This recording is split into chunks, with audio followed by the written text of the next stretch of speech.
Hello, good evening, viewers. To all those who are following us, um, we are right now into the 17th session of Arogya Mantana. We started nearly a month back, about 4 weeks ago. This is almost the fifth week we are coming along, fifth, sixth week. Uh, there has been tremendous response, and a lot of viewers are viewing us and following our Enigma Facebook page of Karnataka chapter. And many questions are coming and asking about their health and well-being and all. Thank you so much for the support and encouragement. This keeps us going and sharing uh, whatever related to health and diseases. Even though we focus more on the health perspective, we want to share as much information as possible to make you all healthy and reach a state of optimal wellness. Today, we have with us Dr. Sujata. She is senior to me, and I know her for the last 2.5 decades. We all studied in the same college, SDM College of Naturopathy and Yogic Sciences, Ujre, Dharmasthala. And as far as I remember and believe, she has never changed her job after her graduation. She has stuck to her parent institution, and she has been rendering her services as a medical officer and also as a lecturer and a professor right now. And she's the dean of natural therapeutic medication, natural therapeutics department in SDM College of Naturopathy and Yogic Sciences. Right from the day she finished her graduation, she is with the mother institution. And in 2004, she completed her MSc Yoga from Esvasa University, and she has more than 30 research publications under her name today. Having extensive experience in several non-communicable disease treatment and also teaching students for the last 2.5 decades. And today she'll be speaking to us and we shall be discussing about yoga and naturopathics perspective and management of irritable bowel syndrome, commonly known as IBS. I welcome Dr. Sujata for this wonderful session we are going to have. And Dr. Sujata, over to you. Hey, I Namaste. welcome all of you for my discourse on irritable bowel syndrome today. So here we have modern perspective as well as the unrevealed. We can just say not old, unrevealed perspective which is being dealt in the naturopathy and yoga. So in this particular meeting, I would like to combine the two. So first of all, let me start what is irritable bowel syndrome as such. The name itself will suggest that it is a syndrome. Syndrome means it is combination of signs and symptoms. So which is affecting the bowel and it is creating the irritability and both in the bowel and connected areas, maybe brain, nervous system, endocrine system, whatever it is. So that is why the name is irritable bowel syndrome. So before going to the irritable bowel syndrome as such, we have to know something about brain-gut axis, which says that brain has its control over the gut and as well as gut has its own deciding power and it also has reciprocal control over the brain. So brain influences on motility secretion, nutrition delivery and microbial balance of the gut and in turn gut influences the brain by producing neurotransmitters and these neurotransmitters are very necessary for maintaining the mood behavior and all other functions in the other organs. So the relationship of the brain and gut is very important to maintain the harmony in the body. So when brain gets irritated, the gut gets irritated, and when gut gets irritated, it is the brain which will be showing many other symptoms.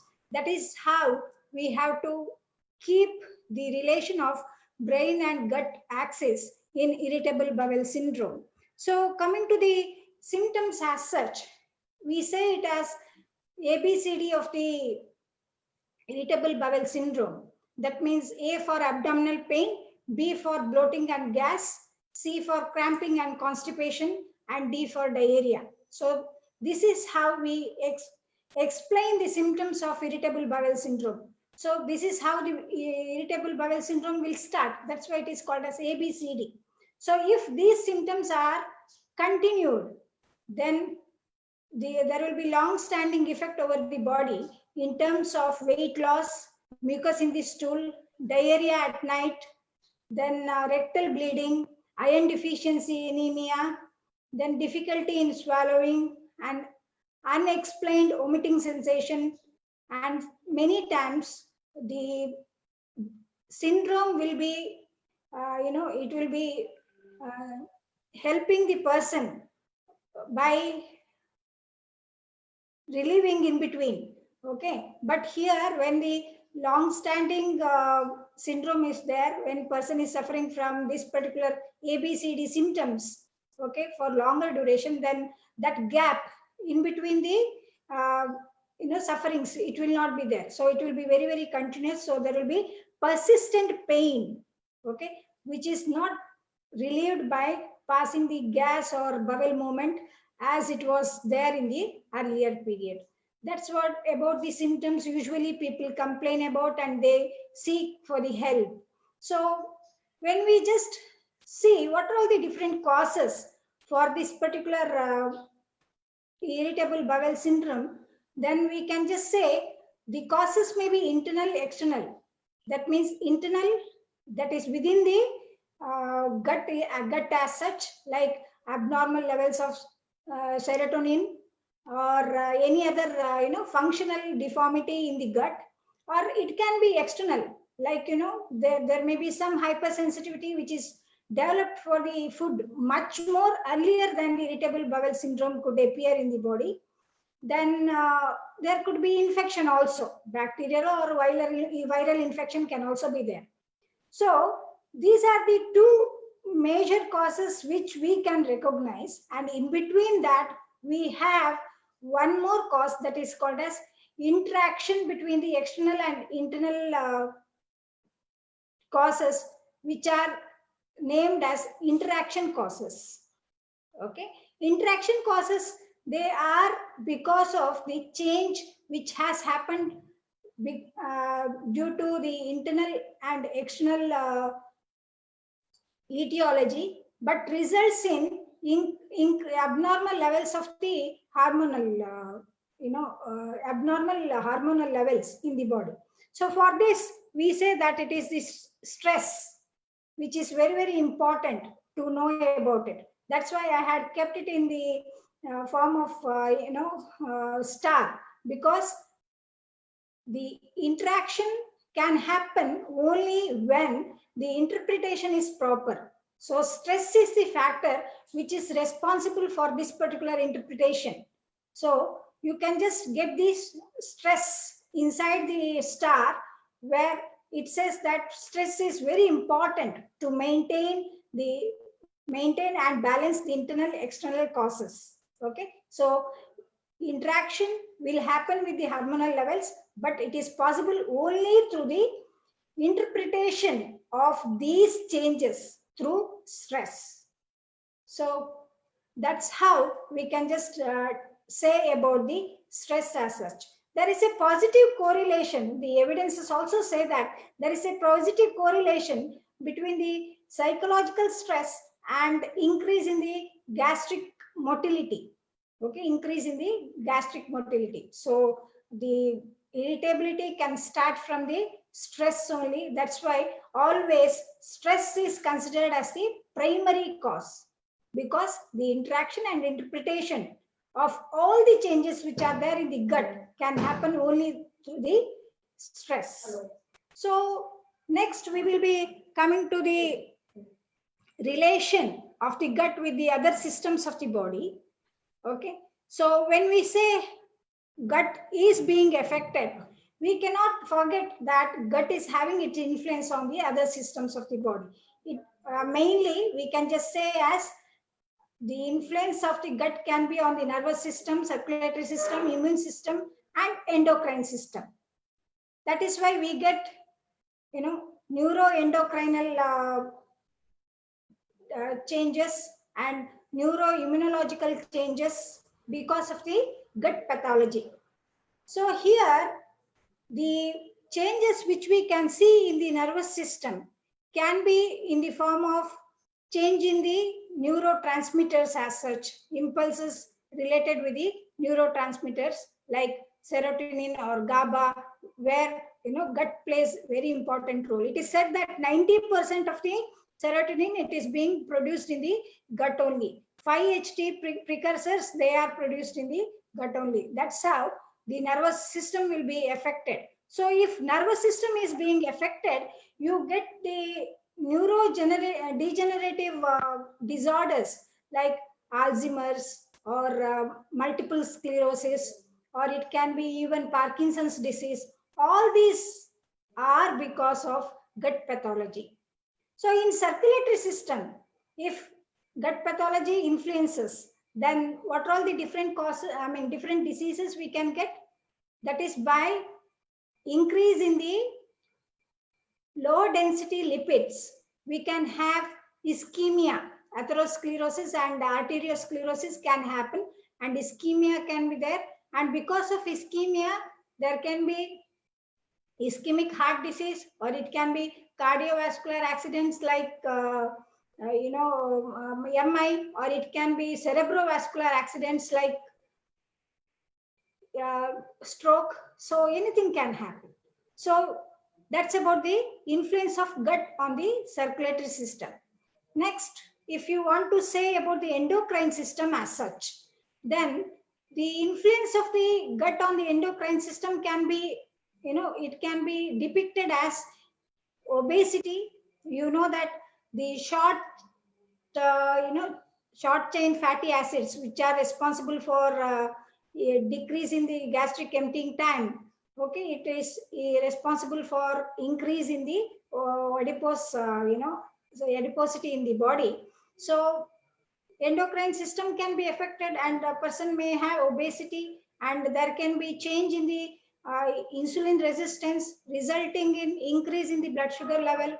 And in immune system, if you want to say, because of the gut, okay, the immune system can also be influenced, and immune system can result in change in the immune system can result in T cell mediated response in the body, and that we call it as gut leakage as such, okay, or leaky gut as such, where you can later develop into the we can just say developmental disorders like autism or schizophrenia. Okay, so that is how gut is being related with the different system. Once we say circulatory, nervous, endocrine and immune system are being related with the gut, all other systems are also being related with the gut. You can just say integumentary system or skin, or you can just say the renal system or the kidney, or musculoskeletal system or the muscles as such. All those things are being affected by the gut. That is why gut is considered as the cause for all the diseases. That is how the pathophysiology has been developed now. So even in naturopathy, we call it as unity of cause. Dr. Sujata, just to interrupt you, yeah, I have a small question here. You mentioned we understood so well about the etiology, that's the causes of IBS and how it presents, what are all possible mechanisms, how it kind of progresses, and all those things. Isn't it that in our traditional system of medicine, maybe naturopathy and yoga, we always say that almost all the diseases starts from your gut? Yeah. And now that we are understanding, even in terms of science as well, in the modern medicine perspective, that everything, most of it, whether it is related to neurological, immunocompromised conditions, or autoimmunity, or it is related to our endocrinal changes, probably obesity, PCOS in women, menstrual irregularities, and all these factors is having a very close relationship with the gut. That's why most of the systems of medicine in traditional perspective always focus on the gut. What do you think about that? Yeah, really. Because, see, in naturopathy also, we say that there is unity of cause, that is accumulation of morbid matter. Accumulation, where it starts, it starts in the gut alone. Because we say that gut, then respiratory system, that is lungs, then kidney and skin. They are the eliminatory organs. Okay. When the elimination doesn't properly happening in the body, then there will be accumulation. Okay. And if you just go through all these eliminatory organs as such, okay, you just see skin, you cannot induce anything inside. Okay. Then in the respiration also, you have the filters. You cannot just take everything and anything to the respiratory system. It is not possible. Then the other system is renal system. Of course, you do not have any approach to keep something inside, is it not? True, Right? true. But here in the gut, it is not so. We have the opening, and whatever and whenever we want, we just keep everything and anything we want. Right? So that is how the gut is playing very, very important role. It has external access. Okay, so that is why we call the gut pathology as the unity of the cause here. So that is how the accumulation of the morbid matter will happen in the body. So when there is accumulation of the morbid matter, okay, which is happening in the gut, then it influences other systems. Then there will be abnormal composition of the blood and lymph. As I already told you, there will be influence on the circulatory system also. And all these changes together will cause lowered vitality in the body. So in naturopathy, we say that these three, cascades we can say. That means accumulation of morbid matter leading into abnormal composition of blood and lymph. Then it leads to lowered vitality. Okay, the cascade of reaction, it starts with the gut. So the gut is the unity of the cause. That's how we can just give much importance for the gut in naturopathy also. So even in irritable bowel syndrome, it is the bowel which is getting irritated. So it is the unity of the cause which you can explain according to naturopathy. Wow, fantastic. So that tells so much of information that uh, all these triad of combination of accumulation of morbid matter, which leads to abnormal composition of blood and lymph and leads to lowered vitality. Probably it manifests in so many different ways, isn't it? Yeah. So so important that we follow, when we understand the causes and the unity of cause, it becomes very simple to follow the rules or regulations of living with nature, and also plan the treatment how it can be, isn't it? That's right. That's right. So probably I think you will talk about the treatment now, right? No, no. I would like to say about the lowered vitality as such because Yeah, it's very, very important please, to please go. understand. Yeah. Yeah. So in usually we say that there will be lowering of the vitality. So until unless we understand about the vitality, we cannot just say whether it is lowered or whether it is increased. So first and foremost question is, what is vitality which is being talked about when it is said as a driving force in the body.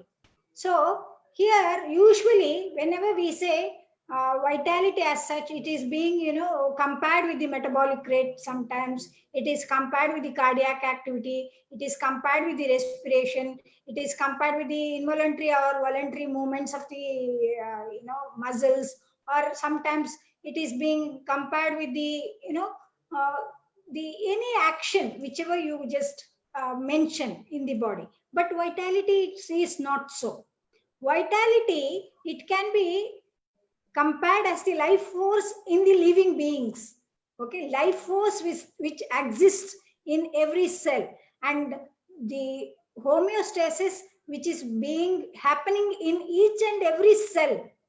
Okay, that is the vital force in living being. Then you can ask me one more question, which which arises usually. in people's mind. Then whether the non-living people, I mean non-living entities, not people, non-living entities, whether they have any vital force or not. Okay. Yeah. Now, when you say vital force, I also can probably translate it to prana, right? Uh, no, not actually, because prana also has its own limitation. Okay. Vitality, it is existing in chara and achara, living and non-living, Okay. in both the ways. So we can just say as the vibrations, we can just say as surpass, as it is mentioned in Vedas. It can be connected to the quantum physics. Oh, I see. Yeah, yeah. So that is why whenever you say the vibrations are not proper inside the body, then it is called as lowered vitality. So Oh, lowered vitality, it happens because of the disease process. Unless until there is a disease process, the vitality is not affected. So okay. vitality, it will be inherited and it will be there when cell is living as life force. And even in the other materials, it is there as a non-living force. Okay. So to the living people, you can just say as the force which drives for every cell to function. Right, right. So I get it. That's yeah, perfect. that is why whenever we say about the causes, Mm, the next slide I have shown that the accumulation of the morbid matter, okay, it has its influence over the abnormal composition of the blood and lymph. So in when I relate these two concepts to the irritable bowel syndrome, okay, then what is that being? I mean, accumulation of the morbid matter here. If we have to relate to the modern, theory as such, I would like to say here that the accumulation of the morbid matter can happen in two levels. One is at the gut, the other one is at the brain. Accumulation of the morbid matter can be in two levels. One is at the gut and the other one is at the brain. So when we say about the gut as such, it can be the local mechanism, like changes in the secretions of the gut. Maybe preferably we can just name as neurotransmitters like serotonin, 5-HT precursors, or it can be ghrelin, tryptophan. All these are, abnormally secreted, or we can just say their secretion is lowered. So that is because of the accumulation of the morbid matter. So when these are not in the optimum level, they try to trigger the inflammatory reaction. Okay, inflammatory reaction in the gut. So because of inflammatory reaction in the gut, once again there will be gut leakage and immune response. So that is why the accumulation of the morbid matter is very, very important as a cause. okay. Okay, then when we say about the abnormal composition of the blood and lymph, we can just correlate into dysbiosis, where there will be inflammatory cytokines and GABA, that is gamma as aminobutyric acid, or small chain fatty acids in the blood. Okay, these are because of the changes which are occurred in the gut, they get accumulated in the blood. And here we can have the accumulation in the brain also. How the accumulation of the morbid matter can happen in the brain? It is by dearrangement in the signaling system, I can just say. So in the gut, if you want to call any morbid matter, if you are a naturopath, you know that many times we say about the definition of the morbid matter. So morbid matter is undigested, unassimilated and uneliminated matter, Yes. which is being responsible for triggering the inflammation in any part. Okay, that is being there in the gut. If it is in the brain, I would like to keep the same definition to the brain also. It can be undetermined, it can be unrefined, it can be unassembled signaling from the nervous system, which results in, wavering, or we can just say the change or the irritability. Okay, so irritability signal, it will be developed in the brain. So usually it can be due to the neurotransmitters again. So here also, whenever we say the accumulation is there in the mental, okay, its influence on the gut has to be appreciated. And both these accumulation of morbid matter may be at the brain or in the body, it will have the effect over the body at the last. Okay, because mind is being attached with the all the processes in the body. So accumulation also will have its effect over the physical body. That's why symptoms appear, and abnormal composition of blood and lymph also will have the effect over the physical body. So the combination of these two causes will result in lowered vitality in the physical body. Okay.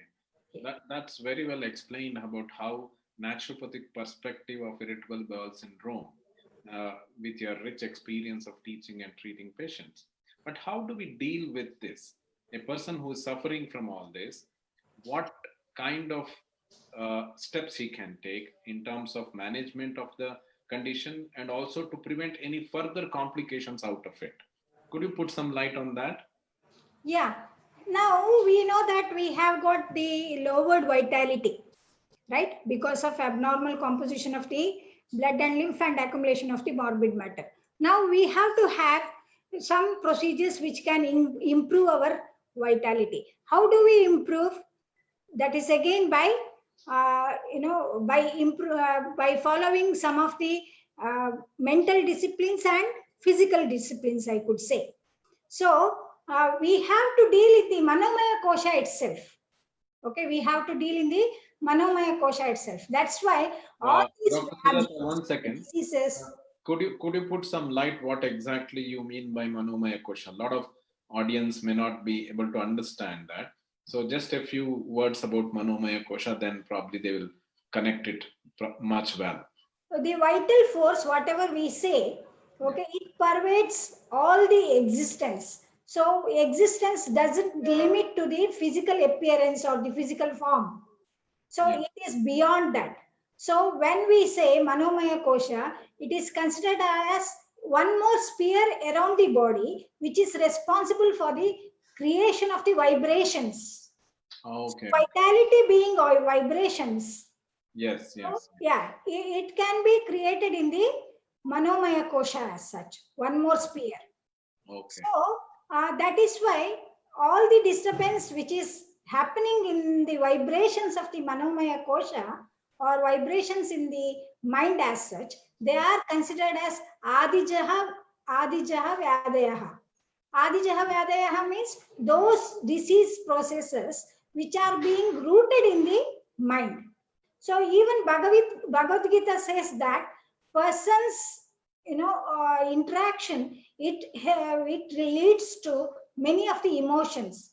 Okay, so it is Jayat Vishayan Pumsaha Sangaste Stupa Jayate Sangat Sanjayate Kamaha Kamat Krodho Bijayate, like that. Every time, whenever person get attached with something, some material, some object or some matter, whatever it is, okay, so he will be get attached that, and likes and dislikes, they will appear in the body, appear in the mind as such, and these likes and dislikes will have their effect over the body. So the Yoga Vasistha says the Adija Vyadayaha, the vibrations which are responsible for creating the disease in the mind. Okay, disease at the mental level, not only the mental diseases at the mental level can percolate into the physical level and can have 3 levels of digestion problems. They are called as Ajirnatva, Kujirnatva, and Atijirnatva. Ajirnatva means indigestion. Kujirnatva means wrong digestion. Then Atijirnatva means over digestion. So whenever there is any change in the mind, the gut which is getting to get affected first. So Oh. that is how the vyadis or the disease process, it percolates into the body. So gut is the primary thing. So here we Bhagavad Gita itself will give the solution for this. It says that the balance between the emotions, that is sukha dukkeshu vigata sprahaha. That means person, he should not get reacted to the loss and the gain. He should be at samastiti stage, or he is at balanced stage. That means to say, when he has likes, there are chances that it can be suppressed, and when he has dislikes, there are chances that there may be popping up of more dislikes. Okay, that is why there should be balance between the suppressed emotions and unlimited desires. That is the solution which Bhagavad Gita says about irritable bowel syndrome. Oh, fantastic. That means to say, if we manage our manomaya kosha, that is the mind aspect of our being, probably with moderation in terms of any emotions, expressing at the right time and the right way, at the same time, not have unlimited desires, manage or moderate your desires and accept the reality. That itself is one of the solutions to manage irritable bowel syndrome, right? Yeah, that's right. I would like to add up here one more sentence. Mhm. Usually, we say that till 5 years children should not be beaten. Okay, after 5 to 10 years they should be beaten, and they should be it is called as tadayet dashavarshani. Okay, tadana means we have to make them very strict. Okay, later on, after 15 years, we putram mitravat vadetam. That means we should treat the son as friend. But Mm. all these processes, it should go on step by step. So when we develop the child from the infant stage to the adult stage, okay, till the adolescent, all these are to be followed very very properly.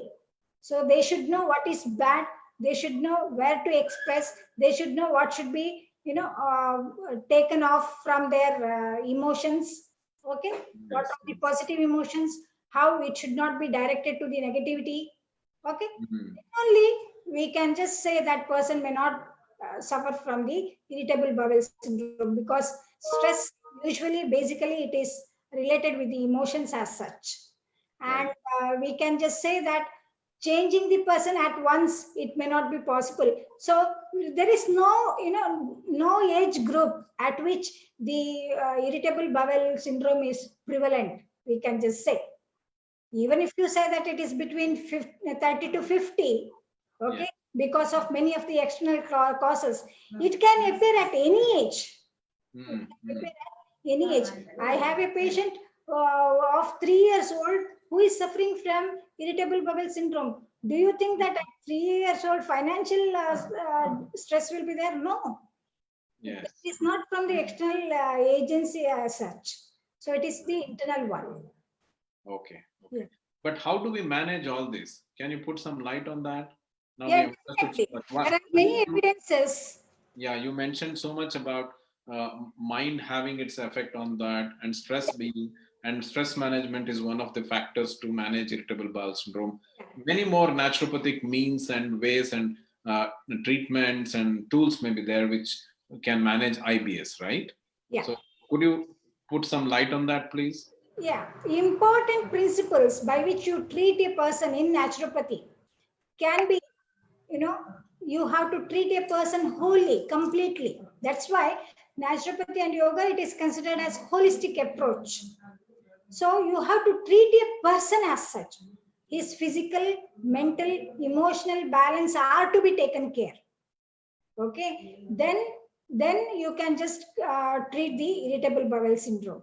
And the physician, when he treats the irritable bowel syndrome, he should know that he should not do any of the harm to the person, okay, in any way. So that is how usually we go for holistic approach. And you know that the other two principles which you have to keep in mind when you go for naturopathic treatment, prescribing naturopathic treatment as such, is soil is important. Okay, that means your body is very very important. Unless until your body is ready for being a host for the viruses or the bacteria or fungi, okay, you cannot get affected by those. So soil is more important rather than having some remedy after getting infected. So You mean to say we should not allow ourselves to become a fertile place for all these infections and those things to come along and infect our gut and leading to irritable bowel syndrome? that is why you should keep the gut very clean. Yes. Okay. Huh? That is why you are just seeing that soil should not be, it should not be contaminated. Soil here, I mean the gut mucosa as such. So Okay. in irritable bowel syndrome, you should not spoil the mucosal resistance. Mm, Okay. mm. So you should help the mucosa by having a healthy food habit and regular food habit. So that is how you can just make your body so important. Okay, not to be get infected. So Then eating at the right times, eating at the right food, and yeah, mindful eating is probably very important for us to avoid any kind of gut imbalances or gut mucosal getting affected by inflammation and leading to irritable bowel syndrome, right? yeah, definitely. Many times we say that whenever we eat food, Mm, okay, if you are very much particular about the eating food, it is considered as diet therapy. Okay, when we say that it is diet therapy, okay, when you are eating the food as such, it is considered as yajna. The particular process of eating food is considered as yajna. So that is why it is considered as brahmanahutam brahmahavihi. That means you are keeping food for the purpose of getting burned. Okay, it is like havi. It is like material which is burnt and gives the energy. And right. at the same time, you are just keeping it by attaching your emotions with that. You may be knowing that when you have bad emotions, when you are stressed up, it is better not to eat. True, true, Okay, true, true. right? So we just go for such rules and regulations to keep the soil, very very clean and neat. Right, Okay, right. right? So the we say that satvika ahara, regional and seasonal food. Okay, Hmm. regional and seasonal food, which can be taken by any, at regular interval. Okay, at regular interval, when person feels hungry, that is also very important. It is not just regular interval. Doesn't mean that at every 3 hours he has to eat and he has to keep eating something. No, okay, when he there should be hunger also. So yeah, there is one subhashita which says that hunger and thirst, and along with that ashisha are the family. Okay, Hmm. Shuddha, Trit, Trit and Asha, my Kutumbini. It is said that. Okay, and it says that they are not going away from me. Till the life exists in my body, they are not going away from me. Because all these are interconnected. You just see Asha, that is desire. Mm. Desire is also being interconnected. So person should have the desire to eat the food. Yes, yes. Okay? Yeah. So person should have the desire to drink the water. Right. So Asha should be there along with that. So Asha is one type of emotion. So you should Yes. have emotions along with the eating and drinking. That is also very, very important. That means you should have positive emotions. Mm. Whenever we say Satvika Ahara, in Bhagavad Gita it is said that Bhujyate Shiva Sampritye. What Mm. is Shiva? Shiva is the positiveness which is there inside a person. So you are eating the food to improve the positiveness inside yourself. Yes, yes. So that is how you keep the soil very, very unfertile for, infectious conditions. Fantastic. Yeah. How do we go about other modalities in terms of treatment Yeah. in naturopathy? We understood the principles of treatment. What all treatments could help people to manage this IBS or manage the symptoms and also to avoid and prevent complications and sometimes probably even get back to normal digestion without any symptoms? Is that possible as well? Definitely, definitely. See, the evidence-based approach, if you just go through, they say that, okay, we can just treat the irritable bowel syndrome with the acupuncture, diet therapy, herbal and traditional methods, yoga, relaxation and meditation, and massage or probiotic therapy, hydrotherapy, hypnotherapy, psychotherapy, cognitive therapy, and behavior therapy. All these can be, combined in irritable bowel syndrome. Okay, and in acupuncture, if you want to say, it can be, spleen 9 or LI4, then pericardium 1. Okay, then you can also go for acupuncture on stomach 36 and general meridian 34. Okay, all these are the points which you can just consider for. Okay. In diet therapy, you have to go for soluble fibers as such, preferably soluble fibers, and soluble fibers can be in the form of cooked vegetables, and you can also go for fruits, ripened, naturally ripened fruits can have more soluble fibers. Even seasonal fruits are also important, right? Seasonal fruits can be there. Then herbal and traditional, you get lots many of researches which are being done about different herbs. And in yoga and relaxation also, it deals with the stress and its effect over the body. So here in yoga, if you want to say about the asana, preferably we can just go for Uttanasana, then Supta Kurmasana, Viparita Karani. Okay, in relaxation technique, we can just go for deep relaxation technique, or relaxation with the awareness. We can just say mindful relaxation. We can say, okay, right? Then in meditation, any of the meditation techniques, they help in releasing the stress. It can be meditation with the ahata sound. That is, we can just go for production of the sound. Okay, like uma, like omkara. Then we can go for the meditation, or it can be anahata also. That means without any production of the sound. Okay, without producing the sound, if person goes for meditation, both will help in management of the irritable bowel syndrome.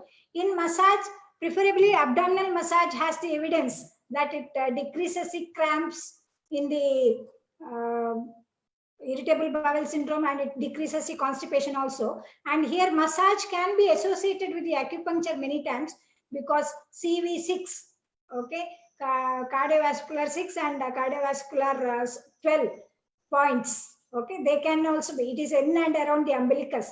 They can be pressed as a acupressure points, and probiotic in the form of, it can be. Can I just interrupt for a minute? You mentioned about few points in acupuncture. Probably it is conceptional vessel 6 and conceptional vessel 12. Yeah. Probably it is misspelled as cardiovascular. It is more of conceptional vessel 6 and 12, right? Yeah, conception vessel, yeah, but it has effects over the cardiovascular system. Yes, yes. Cardiovascular system. That's why those 2 points are related as cardiovascular. Okay. At the same time, all these therapies has to be administered uh, by a qualified and registered doctor and in consultation with a naturopathy doctor, right? For that matter, any therapy, okay, for getting into any therapy, it should be by the proficient doctor only. We cannot just say that person knows something and we go and get treated. That Yeah. doesn't happen in any of the field as such. True, very true. That's why I wanted to highlight that to our audience, that it is very important that what all we are mentioning about the different therapies and modalities of management of IBS is always approach the right qualified and registered practitioner. And because these things vary from person to person based on their symptom and history, right, Dr. Sujata? Whenever we say the history and the symptom as such, which differs from person to person, I would like to add it here as 2 points. One is swabhava, the other one is prabhava. Swabhava means the inbuilt of the person. Okay, any disease, it will have some reaction, some response because of the inbuilt of the person. So that is what we call it as nature, swabhava. Next one is prabhava. Prabhava because of the external influence. What all the changes which can be brought in his body.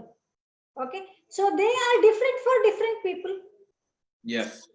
That is why the person who undergoes financial crisis, okay, like that of the other, may not develop the symptoms related with the irritable bowel syndrome. He can just very well manage with that. Okay. True. In the other hand, a small word enough, hurting word is enough for any of the women, especially I would like to say, because many hot arguments they go on daily basis in many of the families. It has to happen sometimes. But if you keep on worrying about that particular word, okay, which hurted you very bad, person is going to have irritable bowel syndrome definitely. Okay. So swabhava, that is the swabhava of the person. He keeps it inside. Okay, right? So when he is not letting it out, thinking that even this too will pass, then it is very difficult. True, exactly. Yeah, that's what we go for. And in hydrotherapy, I would like to, in probiotic, I would like to mention about the fermented coconut water. Okay, right? And sometimes it is said that even now it is said that fermented carbohydrate, that is whatever we call it as congee. Okay, right? So that also can be used. Then how frequently should we take that, and how many times and how long should we take, as per your experience and recommendation? we say it is only once early in the morning. Okay. Only once early in the morning, not every time.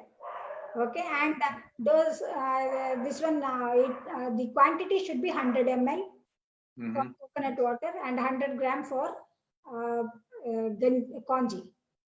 Okay. Yeah, fermented carbohydrate. Then in hydrotherapy, I would like to say that the irritable bowel syndrome can be better treated by ice cold enema if person is having diarrhea, or you can also go for ice cold application to the lower abdomen.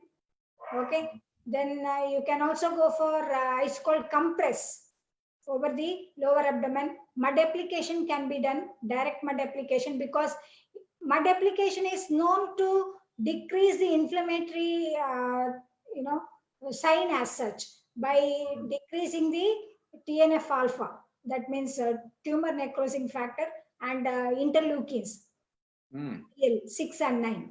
So there is one evidence about that. So mud can decrease the inflammatory markers. So it is anti-inflammatory. So you can go for direct mud application also. And of course, water therapy, it starts with the water drinking. So person has to go for proper hydration. So all these will help in hydrotherapy. And hypnotherapy and psychotherapy, it is because of the counseling which we just want to make person get get adjusted with the condition. He should not keep worrying once the symptoms they appear in a person. Okay, he should accept it, and he should move forward. That is how it should happen. So as hypnotherapy and psychotherapy helps in that, and cognitive therapy and behavior therapy, it also helps a person to come out of the different symptoms and makes him go and attend with the more of the social functions. You know that when person is having irritable bowel syndrome, he wants to hide himself. So that should not be there. Okay, and he should be very well trained with. Usually, how we do in our hospital, okay, how we do, we just go for combination of the treatments according to the Swabhava and Prabhava, as I already told you. Yes, Okay. yes, yes. Yeah, and we just go for etiological management, pathological management, and clinical management. Etiological management, as you know, we are just uprooting the disease by cause. Okay. That is by removing the accumulation of the morbid matter. So we will be very, very particular about the diet here, and we just avoid the fried items. We just avoid the non-soluble or insoluble fibers in the food, and we just keep 2 meals per day. Okay, right? That is how etiologically it will be managed. In pathologically, when person is having cramps, when person is having irritability in the mind, also insomnia also can be there. So all these can be treated by different treatment modalities. Like if person is having abdominal pain, we go for the fermentation over the abdomen, and if person is having diarrhea, we go for the uh, ice cold enema.